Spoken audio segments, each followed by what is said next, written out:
Ačiū, gerbiamas pirmininkė. Klausimas irgi aplinkos apsaugos ministrui.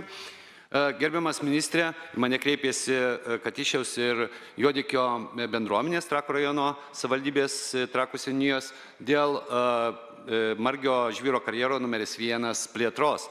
Ir Vilniaus UAB Vilniaus karjera yra padarę poveikio aplinkai vertinimą, tačiau ten yra klaidinga informacija sudėta, gyventojai tinkamai neinformuoti ir gali būti taip, kad tiesiog pasitačiusiems namus gyventojams už tvoros pradedamas bus kasti žvyras ir tuo labiau, kad tai yra jautri ekosistema ir nuostabiai gražios vietos ir tai tikrai padarys neigiamą poveikį tokiai gražiai gamtai. Tai ar ministras esate informuotas apie tai ir kaip šitos procesus galima būtų stabdyti? Ačiū. Ir antras klausimas koleriuoja su gerbimo Algirdo klausimu dėl Kazokiškių sąvartyno. Ten iš tikrųjų irgi vežamos šiukšlės, kurios turi būti deginamos, nerūšiuojamos ir žmonės irgi buvo gavę pažadą, kad jis pradės būtų uždarinėjimas, bet jis toliau plečiamas. Ačiū.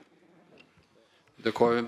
Tai tiek Klaipėdos rajone, tiek Kauno rajone, tiek Vilniaus regione iš esmės yra poledyninės žvyro nuosėdos, tai dėl to yra daug karjerų.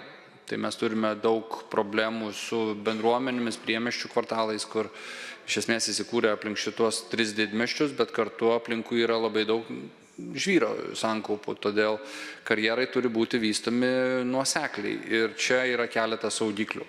Yra visų pirma poveikio aplinkai vertinimo programos metu savivaldybės taryba gali teikti veto ir tą dažnai naudoja savivaldybės. Tai ką tik apsodinome Pakarklės mišką ten, kur planuojamas buvo iškasti karjeras Kauno rajone, tai yra sustabdytų karjerų. Tai Trakiškiai gali pareikšti veto poveikio aplinkai vertinimo programos tvirtinimo metu.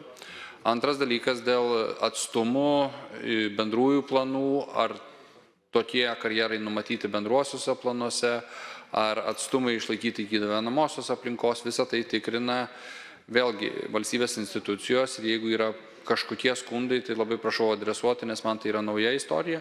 O dėl Vievyje kvepiančio arba smirdinčio sąvartyno, tai nėra ir nebuvo planų jį uždaryti, bet jisai turi nekvepėti ir nesmirdėti. Ir pagrindinė priežastis, kodėl jisai smirdi, tai yra dėl to, kad prastai rūšiuojama yra maisto atliekos, nes smirdi iš tikrųjų bioskaidžios atliekos. Ir čia yra visų pirma priminimas, kad naudokitės maisto atliekų rūšiavimu, nevažiuos atliekos į Kazokiškes, o antras dalykas, buvo didelis prašymas Vilniaus atliekų regioninio tvarkymo centro direktoriui, kad nutrauktų bet kokius darbus šiltuoju laikotarpiu ir atidėtų juos šaltajam laikotarpiu, nežinau, ten ką veikia. Bet rajono savivaldybės yra dalininkai šitoje įmonėje ir gali tiesiogiai įtakoti įmonės sprendimus. Šiuo atveju aplinkos ministerija negali įtakoti savivaldybių nuosavybėje esančios įmonės.